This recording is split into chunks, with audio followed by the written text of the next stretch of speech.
So that last upload was a long one. I don't know if I'm going to make that a habit.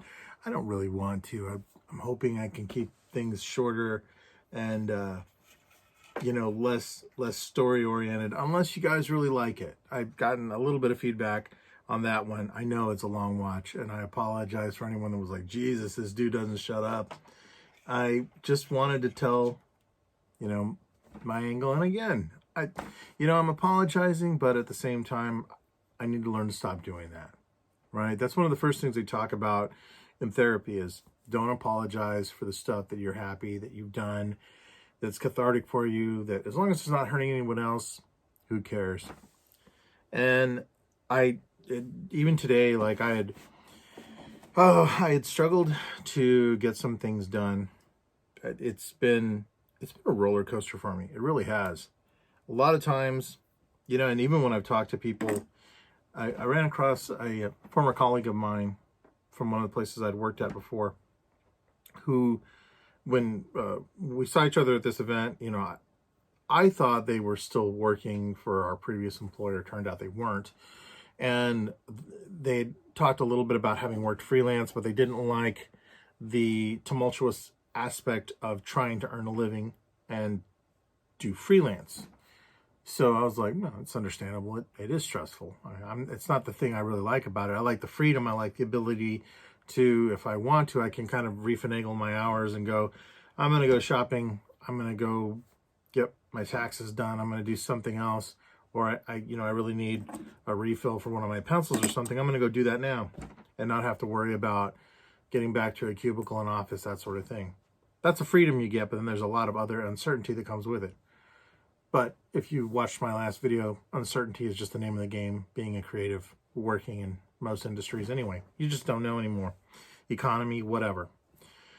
And so one of the things that I thought about today, because I'd like to say that I take the time to plan out and think about how these are going to run and what's going to happen with these, but that really isn't the case.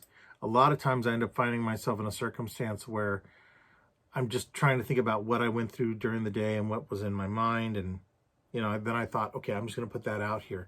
So there will be some that are going to be more directed on a specific subject matter, or maybe something that is, happening within the art world. But for the most part, this was really meant to be just, a record of what I'm going through. And right now it has been kind of a trying time, trying to figure out exactly how I'm going to move forward with. I have time to do things. And this is going to be the hot button issue right here.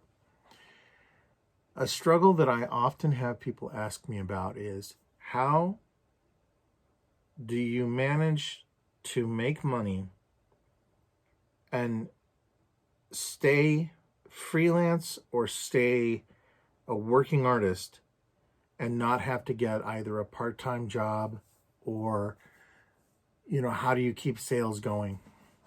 There is no easy answer for that. I get asked that a lot. Because of the shows I do, I often will see a multitude of different people. And truth be told, sometimes I can answer this way. I just do what I can while I'm at the shows. You see, when I go and do a show, as I wrote in all the blog posts on my website so far, every single show I tend to go with a positive attitude, going, I've either never done the show or I've done it previously. I either have expectations or I don't. And that's the extent of it. Because even those expectations could be smashed. A show that was terrible one year could be phenomenal the next. A show that maybe was really, well run one year may have changed hands or just isn't doing as well. So many things can go wrong. So with all those variables in there, you just have to kind of guess, like, well, how is this going to work out? What's going to happen? And you can only put out your best effort on presentation, on product, on delivery, interacting with people. Those are the variables that even then can be hard, because maybe I've ordered some comics and they're running late, or maybe I just didn't finish a particular book in time, or I didn't get any new artwork, and people that saw me at the last two shows came to this show as well too. One of the reasons, and that's a whole nother discussion, But one of the problems I have with so many shows being held in a particular geographical area is the crossover is that people do like going to shows, catching up with people, talking and everything, but it does not necessarily translate into new sales or furthered sales for you. I know that if I see people at a show, I will make it a point that I want to stop by and I want to talk to them. And I try to remember to pick up something from everybody at least once at some show. But if I did it every single show I saw people, I would be even more broke than I am already. And the challenge comes from if you're almost out of money, or if you're having problems saving, or if you don't really know where your income is coming from, how do you know you're even on the right path? And that's a very existential thing to say, right? Because I don't think there's a real good answer for that. I could sit here and say, you know what, this calls for a soda. I'm not going to say it calls for a soda. I'm saying it does call for a soda. I'm glad this is. I don't drink beer. For anyone that's wondering, I don't drink beer. I do like Captain Morgan.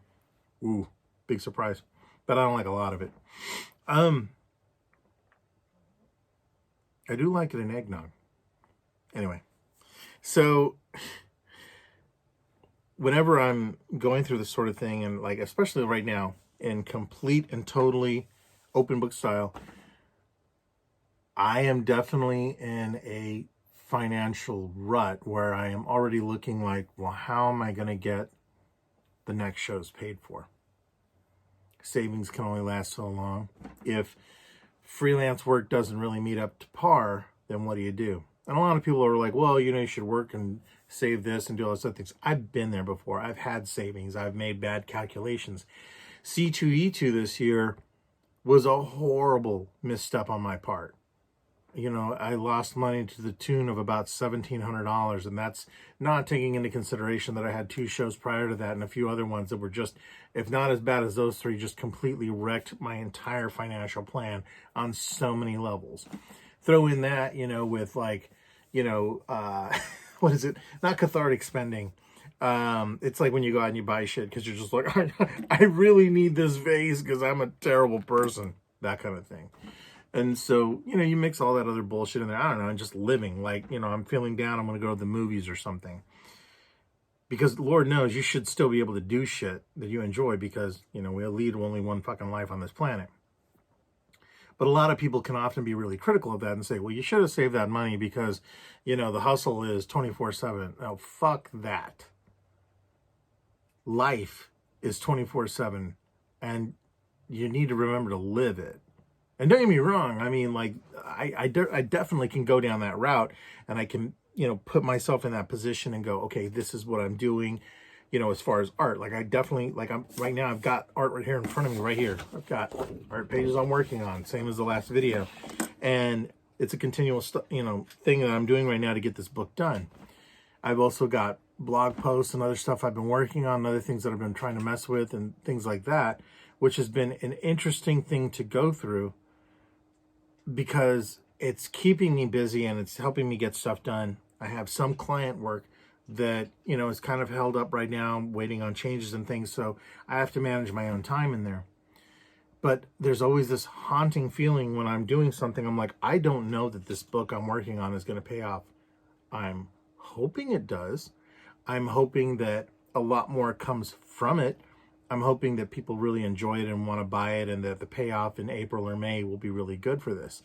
But I have no guarantees there. And it's often where I'll question, like, is it smart to walk away from freelance? Especially from the very first video that I made where I was talking about not being a graphic designer anymore. You could just hit this level of burnout and it gets to be really, really freaking bad. And I just don't enjoy it. So Twitch has a constant stream of Mystery Science Theater 3000 running on it. And I love that. A lot of times when I'm working here at night, I'll load that up. If not, I'll watch Pluto TV, which usually has stuff like Supercar or Star Trek The Next Generation or something like that on there. Keeps me going at night. But getting back to the whole thing of trying to make it, it can be difficult because there's always this tension point where I'm like, am I making the right decision? Have I fucked up? Have I put myself in a conundrum that I can't get out of? Because the reality is, anyone that goes into doing not just freelance, but trying to be a creator, like a comic creator, or maybe you're an actor or a musician. Oh my God, musicians especially, man. You end up in these zones where you're like, you're getting paid pittances for work you do. I mean, even in the comic industry, from everything I'm hearing, comic pages aren't getting the same rates, and some companies are taking their damn time paying people. And I've heard both good and bad on there, and I wager to want to believe that most of the time when I'm hearing neutral or, well, I don't really want to speak about it, it's because nobody wants to lose their job, and I understand that. I figure I don't really have a whole hell of a lot sometimes, so I'm going to talk some shit because I can for the people that can't. And that sometimes makes people uncomfortable, so I apologize if it does. But again, trying to be as frank as I can about this stuff. So we can go ahead and go into this position here. I'll use my comic book as an example. I have made independent comics now for quite a few years, and they've sold pretty well depending on the shows I've been to. They, for some reason, even though I don't draw manga, they seem to sell better at anime shows. I don't know why. I've tried the big shows. They don't sell. Occasionally, I think one year I may have sold 10 copies at one show I went to that had a couple thousand people at it. I'm talking like tens of thousands of people. And it just didn't roll well. Then I'll do a show that maybe has 7,000 to 10,000 people in it, and I'll sell books like crazy. My artwork does the same thing there too. And I don't get it. I don't know. There are times whenever, that insidious aspect of like, wondering, fuck, is it me? Do people go, man, fuck that dude, he's too fucking hairy to be a good artist, or whatever insane bullshit goes through my head.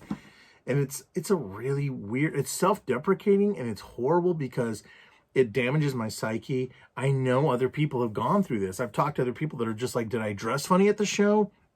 Did I forget deodorant?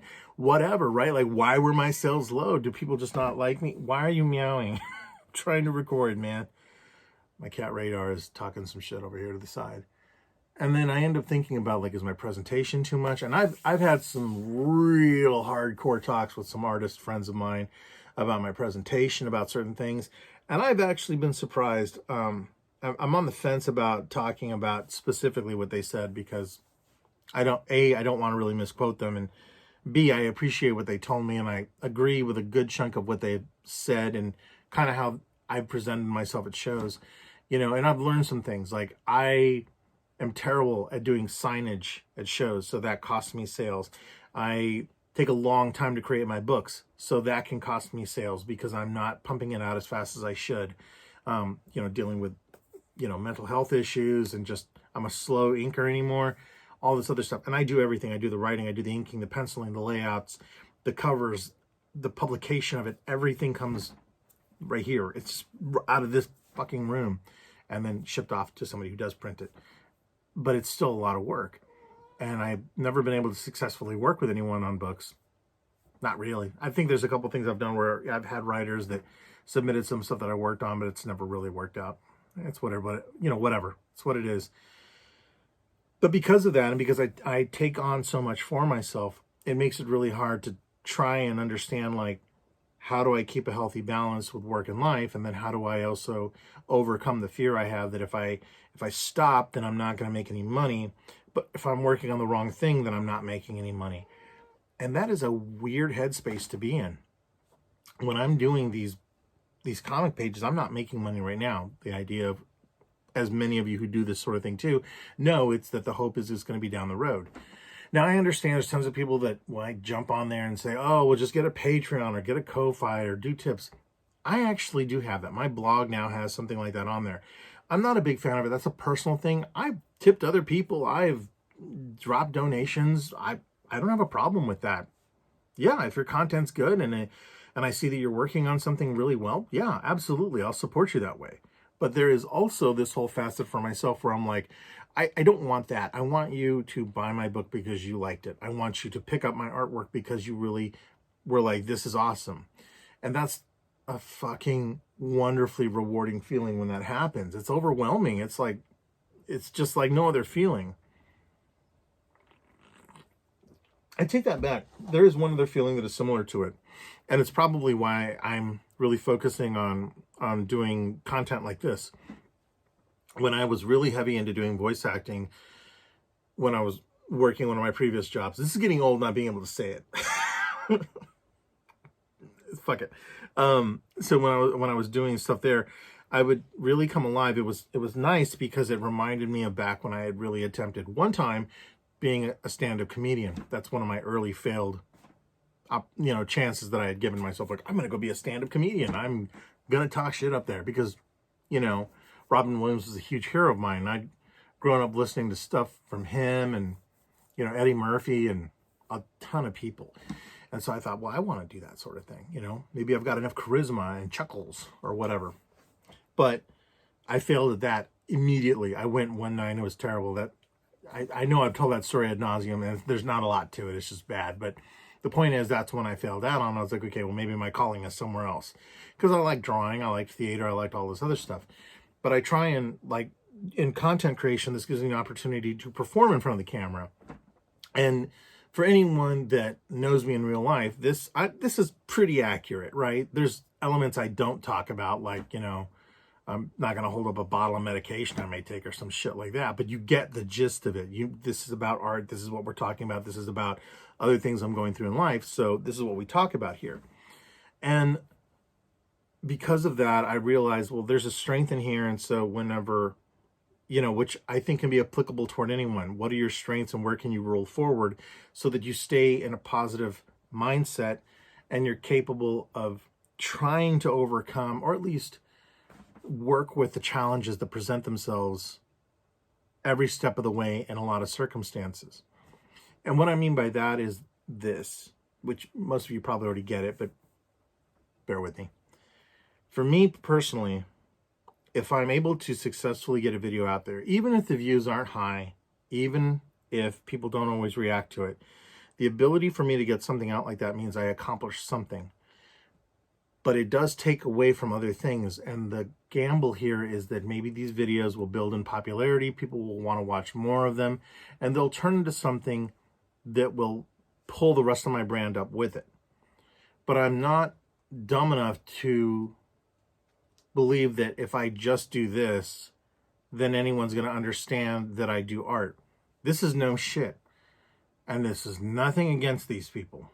But I went to a recent little gathering where I was pretty shocked that somebody who was there, I hadn't seen them in a while, and they were like, I was really shocked to find out that you made artwork. That was the weirdest feeling, because there are times when I genuinely feel like, even with me posting on Facebook, on Twitter, ad nauseum, Jesus, man, I post on Instagram all the time, little video clips and pictures of stuff I'm working on, all this other stuff. For somebody to go like, I didn't know you worked on art. I literally just want to go slam my head into a locker somewhere. Because it just feels like, what else did you think I do? But I have to remember that in that circumstance, which is something else I do, I have performed doing live poetry and spoken word stuff.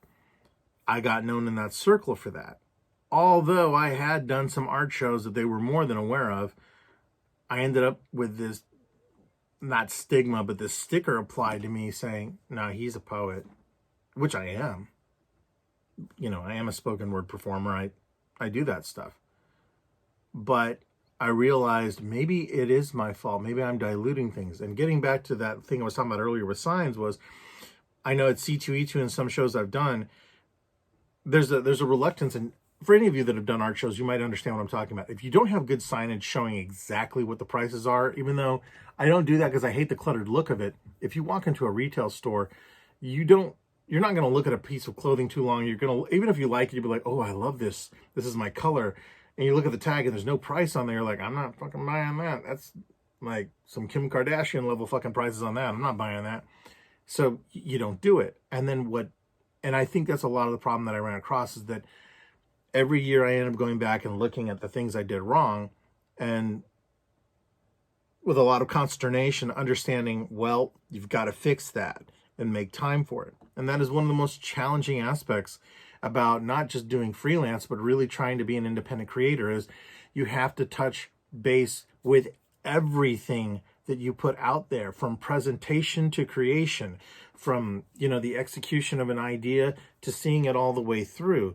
And in most circumstances, it is truly a one-person show. And that can be the most insane thing to go through. At the exact same time that I feel elated that I have that freedom, it is also terrifying. It is the same feeling. Like, I'll pull up this piece of paper here, okay? This is a blank freaking page, okay? And, well, as it just so happens, I have my graphic novel here, the other graphic novel I worked on. This is the Pagan Zoetrope graphic novel. This is the artist proof copy I have of it. This one is 98 pages of this. Okay, so if you're comic creators, you know exactly what I'm talking about. This ain't shit. This is the substrate of an idea. It means nothing. This is blank. This could be recycled right now and I would not give a fuck. Well, no, I would. These are expensive. This is what I sell people. And I managed when I ordered the first and the second editions of this one is from the first edition run. There was 50 of this one that sold out, and then this one. So there was 51 copies, 50 of them sold out, and then I ordered 50 more and sold out of those. So I sold 100 of this graphic novel, which may not seem like a lot, but I'm proud of that. And then this graphic novel that I have that I'm working on for Ardor is going to be similar in size to that. Now that's going to be re-released. So the third edition of it will come out. It's going to have a brand new cover, and some pages are being excised from it, and some new stuff's being brought back into it if everything works out right. But these are all things I have to plan to get through, and all along the way, there is crushing self-doubt, fear, paranoia. Where is the money coming from? I've got things like I've got a few murals I'm putting in for that I'm hoping maybe will go through. There's a few other things that I'm gambling on. Like, the worst thing in the world is like, and maybe this is a good segue into it, and this is going to burn some fucking bridges with my luck, but I'm going to tell the truth on this. I have often been at odds with a lot of the aspect of, oh, Kansas City supports the arts. No, it supports who they know. It supports certain ideologies and certain concepts, because that's just how it is.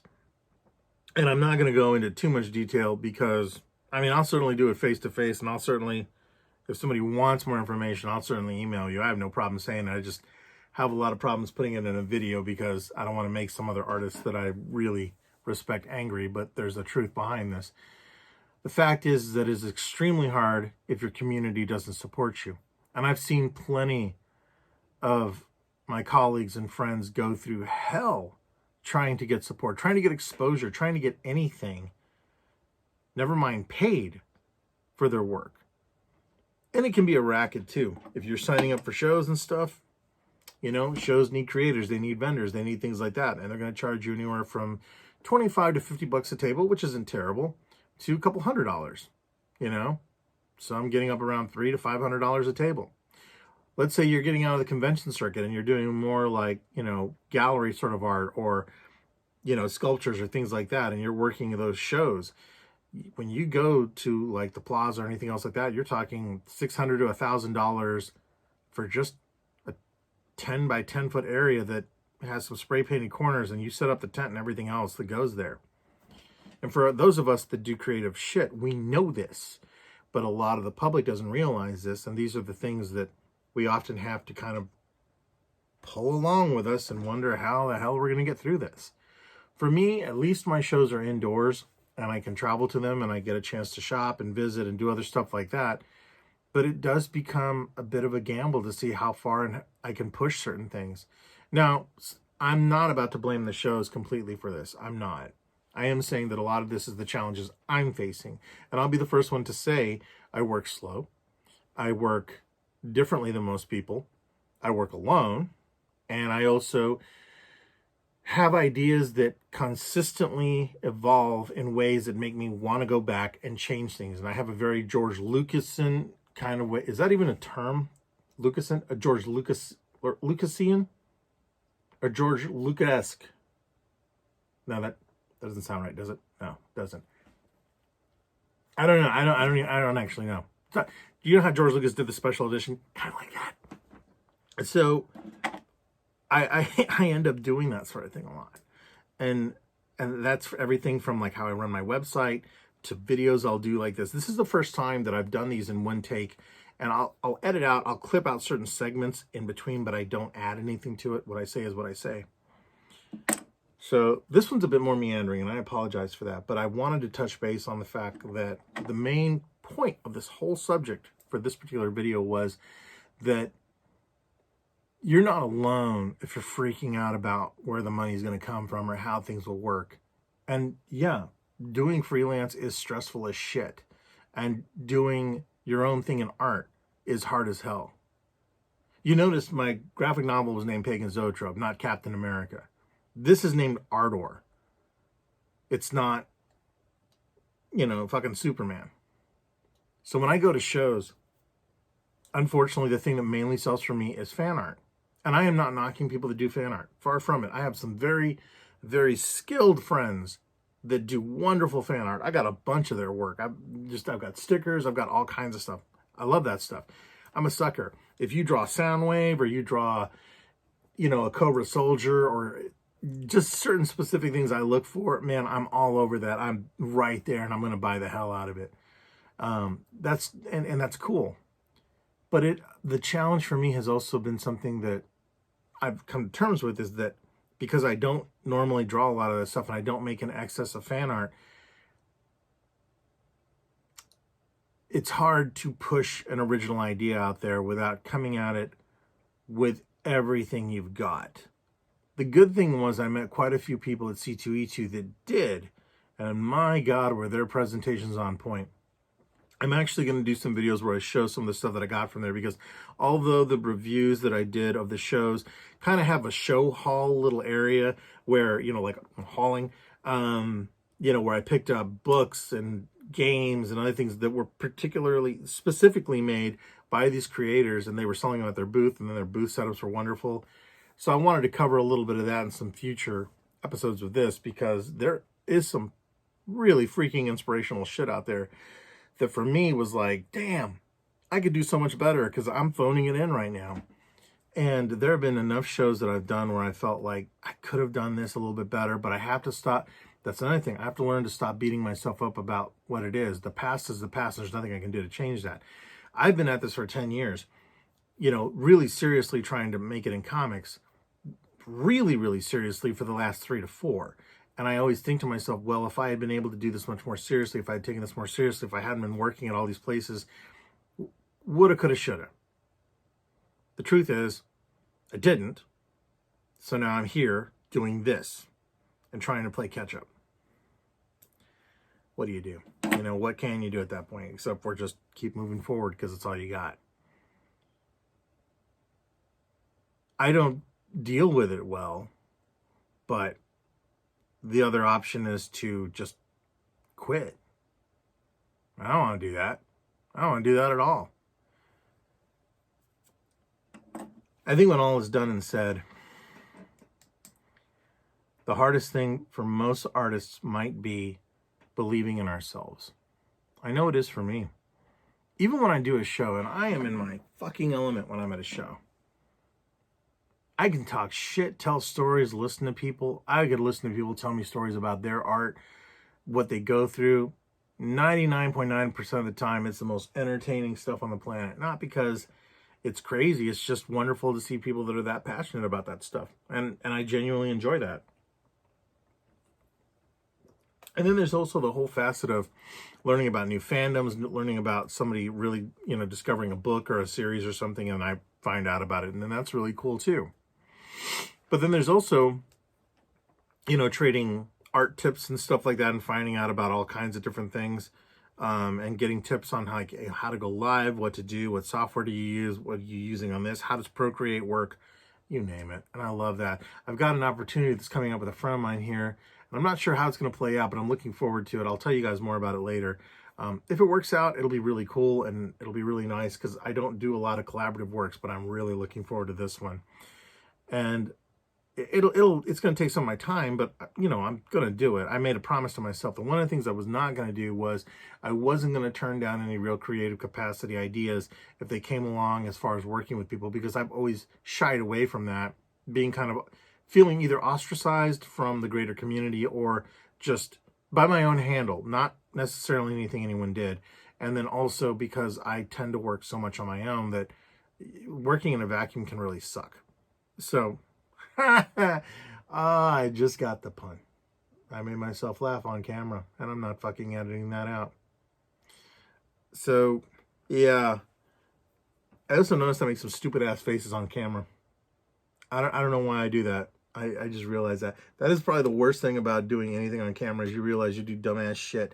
And then you have to make the decision if you want to go back and re-record a video, or if you're just like, fuck it. They're only going to see it for a few seconds. No one's going to notice until you bring it to somebody's attention that you're making some dumbass faces on camera. So with that, let me see. There's a couple of other things I was going to talk about that I was thinking about today. So if you've had a chance to check out my website, I'm going to plug this shit because it's my fucking videos. I can do this. If you go to my website, you'll notice that there's a bunch of posts on there about the shows I've done. I have started breaking those down. And what's crazy is I don't even know how people are reacting to this in some circumstances, because I got really, really truthful on a lot of them. I am very open about what I spent and what I made and how it went. Like, I'm not even ashamed. It is what it is. And I did those because I wanted people to have something that they could understand what it was like, not just to see the cool shit at a show. You've got a ton of people out there that'll do blog posts or videos like, oh, it was so much fun being here at this show. Fuck that. If I didn't make money, I didn't make money, and you're going to know about it. Not because I'm trying to prove a point about my finances, but because there's a ton of artists out there that I get questions like, well, what if I don't sell? Well, what about this? What about this? You might not sell at your first show. You might make gangbusters. You might be a huge success in a year. You might take 20 years to get there. And at least in my example, where I'm putting this, I'm hoping that people will be able to look at the monetary gains and losses, at the certain circumstances, how I stayed at hotels, you name it. It's all on there. And so there's going to be something that I'm doing here shortly after this year, as I'm still catching up with like 8 or 9 more events or shows from 2022 that still have to be posted. So I've been editing that stuff out and everything else like that. That's been a trip because it's a lot of editing, photos and editorial. It's crazy. And doing this stuff. But one of the things I'm really proud of is that this is the first year that I have a 100% really accurate take on my emotional, financial, and circumstantial situations for every show I did this year, every event I went to, everything. And I don't think anyone else has ever done anything like that. I could be wrong. I could be absolutely wrong on that. But I don't think anyone else has, because the candor and the honesty of that, you guys have probably run across this. There are people that don't want to talk about what they actually made. Well, I made table. You didn't make any money then. You didn't. I don't even mean to make anyone feel bad. If I sat there and said, well, I made table, I'm not trying to make you feel bad. That just means you basically made $0. Like, that doesn't mean anything. Like, you went there in debt. I mean, and I'm not trying to be mean about it, but when we facilitate this weird concept of like, well, I did okay because I made back my table, that's like saying it was good enough. I don't want to be good enough. I want to be fucking awesome at what I do, and you should too. And that's one of the reasons why I do get upset when shows overcharge for a fucking table or a spot on the street. Stop it. It's like one of those weird things, like, because I know that I've known artists that used to do shows in the 80s, and they talked about how, like, you didn't get charged like that back in the 80s, 70s, and 60s. But then again, art shows they were big, they were around, but they weren't as prolific. It wasn't the new thing to make money with, because I swear to God, everybody and their grandfather now is like, I can do a convention. And I know very few people that pull it off very well, because everyone sees the easy dollars. Oh, I'll just set it up and the artists will come and people will come and be like a big party. And so at the end of the day, I'm hoping that what I can do is, after these are done, I'm going to start, because so many posts, I've been writing now about shows for almost 15 years and attending them, doing them, yada, yada, yada. And I've been going through these archives, and I was trying to rebuild them onto my blog, and I thought, I'm just going to have to pull them and make PDFs of these entries. And then once I do that, turn them into something that is much more editable and readable. And I'm going to publish them on my site just as, downloadable things, maybe for $1. So you'll get like 10 years of NakaCon. For $1, you can read and see photos and what it was like to do the shows and what I went through at that time. Some of the early ones aren't as in-depth as my most recent stuff, but they are still, in my opinion, pretty good reads. And it's nice to see these time capsules of something that is not really being captured by anyone else in this area. And so, and part of this too is some of this is leading into something that I guess I could talk about it right now. I have often thought about doing a documentary based on a lot of the comic creators in this area. I've talked to a few people about it, and I wanted to touch on this because I feel that there's a lot of times when you'll see the same names and hear the same sort of things over and over again about the comic community and certain things, but there's a lot of people that fly under the radar, myself included. You don't see me at a lot of, drink and draws or anything else like that. And it's not that I don't want to go. I don't do that. And there's a multitude of artists that live around here that have never even been to comic shows, or any of the shows really. They just don't go to them. But there's still a pivotal aspect of the comic community around here. And I've always wanted to reach out to these people.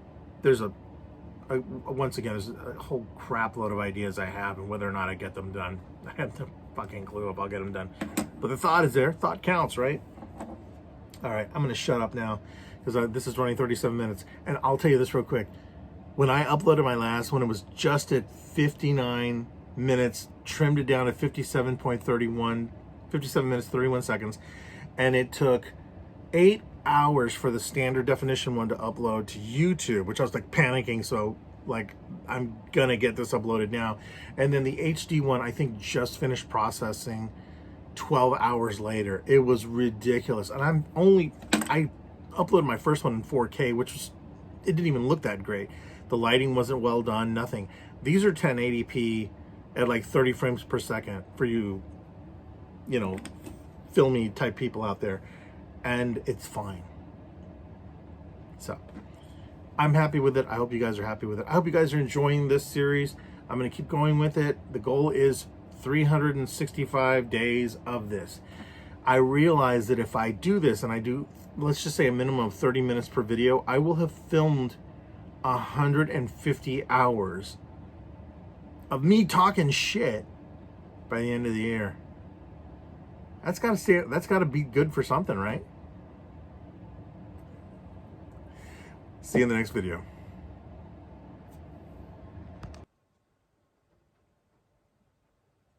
So this last episode, take two.